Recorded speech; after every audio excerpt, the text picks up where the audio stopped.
If you keep making these marketing mistakes, in 2025, you are going to be out of business, and this is guaranteed. These are 5 common marketing mistakes that most business owners are making that could cost you a lot of money if it's not already costing you a lot of money. You have to fix them, and you have to fix them fast if you must remain in business and if you must grow your income. If you want to hear them, make sure you watch this video carefully till the end. And if you know somebody who needs to hear this, make sure to share this video with them. And one thing you can do before I get straight into it is to hit the like button. Why? So that YouTube can show you more videos like this that will help your business grow. Once you hit the like button, YouTube knows that you like this kind of content, and they'll keep showing you content that will help your business grow over and over again. So do that right now, and let's get straight into it. Mistake number 1, not defining your target audience. When you try to sell to everybody at the same time, 2 things are going to happen. You're going to wear yourself out, you're going to get stressed. 2, you're going to waste your time and your money, because trying to sell to everybody is a waste of marketing effort. No matter how amazing your product is, it can never appeal to every single person. So sit down and draw up a defined customer profile. Know who your ideal customers are. Know where they live. Know what they like. Know what their preferences are. Know their pain points. Know what hurts them the most, what they hate, what they like, what they desire, where they hang out, whether online or offline. When you do this, you'll be able to tailor your marketing messages exactly to the right kind of people. For example, I work with a delivery brand called Fast Mobility that helps to solve the logistic issues of business owners. Our target audience will specifically be business owners in specific industries. We are going to tailor our marketing messages to these people, and we're not going to be trying to sell to every single person, both the comedians, the music artists. No, specific people do not belong in our target audience. So when you define your specific target audience, it will help you when you're creating content, when you're doing videos, when you're doing designs. You're calling these people out directly, and they know that your product is for them because you are speaking directly to their needs and their pain points. Mistake number 2 is focusing on features instead of benefits. Most of us are so obsessed with focusing and talking about the features of our products or services rather than the benefits. Let me make it clear to you that the people who are about to spend their money want to know why they should buy that thing, not necessarily the things around it or how it looks or what you think is special about it.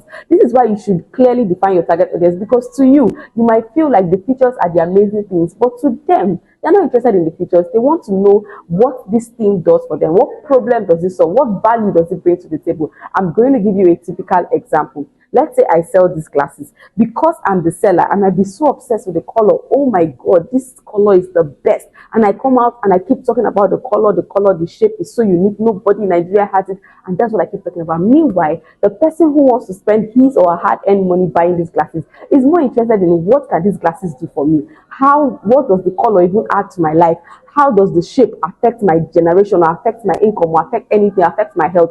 This is where you need to talk about the benefits. So when you say something like this color can match with any of your outfits, so you don't have to buy different frames because you have to change different outfits. You're a fashionable person. This color is just perfect for all your outfits. I have moved from talking about the color to talking about the why, the importance of that color. Do you understand? There are so many other examples that I can give. For example, I can say, okay, this shape now will fit you if you have a long face. It will bring out your face, make your face pop. You don't need to wear makeup. Your nose will just be pointed. Whenever you take a picture with this, whenever you take a picture with these glasses, it's perfect for your corporate professional photo shoots. Imagine yourself folding your arms, taking a corporate shoot with your glasses, making you look like that corporate tech body that you've always wanted to look like. Did you see how I transformed it from just talking about how the shape is amazing to why the shape is amazing? Do you get? So you must always talk about the why. What's in it for me? That's what people are always asking. What is in it for me? You're saying this is amazing. Your product is this. What is in it for me? What do I stand to gain by paying my hard-earned money? You know what it means to make money in this economy? You should know. And they bring out that money. Why should they pay for this service? Why should they pay for this product?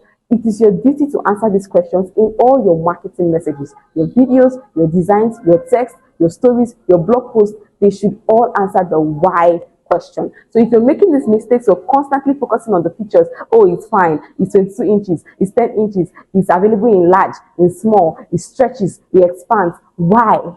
Answer the question why.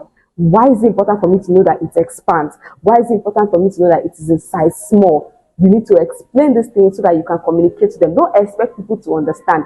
That's another mistake people make, but I'm going to attach it to this.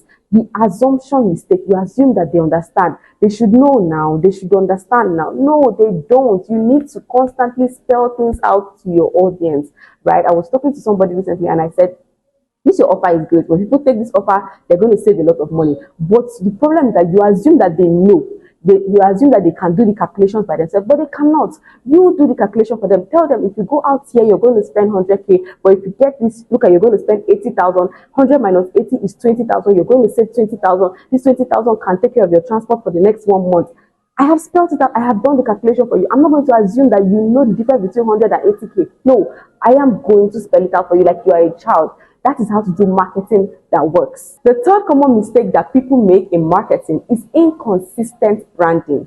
Your brand is all over the place. Branding is very important in marketing, but we don't talk about it so much. Your brand voice is different. Today, you're this chatty, vibrant person on social media using thousands of emojis, and then the next day you're so corporate, you're this. No, your brand voice should be the same. Your logo, your colors, please make them consistent. Some of us have different profile pictures on different platforms. On Facebook, it's your face. On WhatsApp, it's image of a product.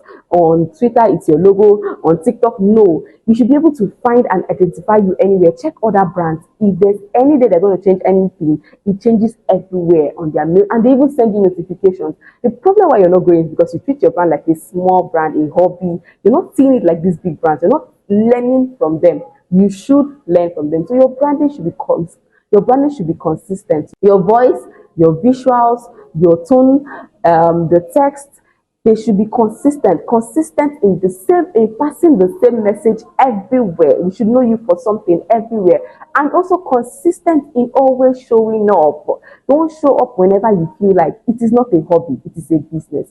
Think about the people, the shops on your street.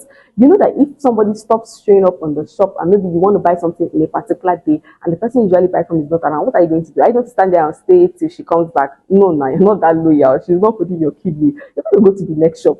And that woman has lost whatever money you wanted to pay her that day. That is how it happens online. The day they need you, they may not find you. Imagine the day they need you and they come online and you've not made a single post and they cannot find you. You have lost that money. The time I was having a conversation with a friend and I was talking about somebody that I saw her post that sells something like that. So I quickly went online. I was looking for the girl and I have totally forgotten her name. And my friend was looking for that product. I had forgotten it. I just kept scrolling. I was like, oh, please let me just see this girl's post. And boom, I saw a post by her. I was like, thank God, she just posted a few minutes back. And I showed my friend, sent my friend the link to her page and everything. At that moment, I've forgotten her name, but her post showed up. Imagine how many people are looking for you at a particular time, but the last time you posted was 1 week ago, 2 weeks ago. You need to be consistent. This season, you need to be consistent. Otherwise, you will stay out of business. In marketing, out of sight is out of mind. Once I stop seeing you, I will forget you. No matter how amazing you are, I would move to the next person that is in my eyes. So you need to constantly be in the face of the people. Sometimes people need to see something. They need to have at least 7 impressions before they take an action. Don't say I've been posting, nobody's buying. They are still trying to make a decision, especially if your product has a high cost or it requires them to save up money for that. They're probably saving to get it. So don't give up too soon. I don't know if you understand. So you need to keep showing up with consistent branding. Mistake number 4, this one is so common, especially with my Nigerian business owners, neglecting your data and analytics. Most business owners just wake up, post and go, and they keep complaining. You don't monitor data, you don't check what is working, how many of you have ever opened your analytics on your Instagram or your Facebook? If I can count now, I would say that less than 50% of people watching this video have ever done that. How do you expect to grow if you don't study the past? My dad used to say something. He says, I'm not a prophet, but I can easily predict the future by studying the past. That is the truth. If you're a student of the past, if you're a student of history, you can almost become an accurate prophet. You can predict the future. That is why you should consistently study history. Study your business history. Study your numbers. Study your analytics. That's the only way you can tell where you're going in the future. You need to study what post did well. Where are my customers coming from? Where are they viewing from? Where are they watching from? What do they like? What kind of content do they like to engage with? And even what do they like to do? Do they like to save? Do they like to share? These are things that will help you know where you are going. Most times I monitor my YouTube analytics and it tells me the kind of content to create. I know, okay, people are interested in these topics. From their comments, I can see that they want more of this, or they want less of this. Oh, I should stop doing this. If somebody says something like, oh, maybe your videos are too long, I would now decide to cut down the length of my video. These feedbacks are important. But you see what most business owners do? When they get negative feedback, they get furious, they get so defensive, not knowing that you should study this. In fact, you should even ask for it. Tell me, what did we do wrong? Anybody that comes to you to tell you what you did wrong really loves your business, because normally someone that doesn't love your business, once you do something wrong, they'll go and tell the world how bad you are, how terrible you are. But the person coming back to tell you means they want you to grow. So you should value negative feedback, because the person had the chance to go online and tell everybody, go and tell their streets, their friends, their neighbors, but they came to tell you. You should appreciate them even more than those that give you positive feedback. Honestly. So monitor your data, ask for feedback, monitor your analytics, download Meta Business Suite, look at it every day, every week, every month. Go and write down what worked, what was my return on ad spend, what was my click-through rate, what is my customer's lifetime value. These are questions you need to constantly ask and things you need to check to make sure you make data-driven decisions. Most business owners are making emotional-driven decisions, which is wrong. Learn to make data-driven decisions. Your decisions must be backed up by data. You must have checked before you decide this is what I should be doing or this is what I should not be doing. So always take decisions based on data. If you want your business to grow, check your conversion rates, check your impressions, check your engagements, check them regularly over and over again and use them to make valid decisions for your business.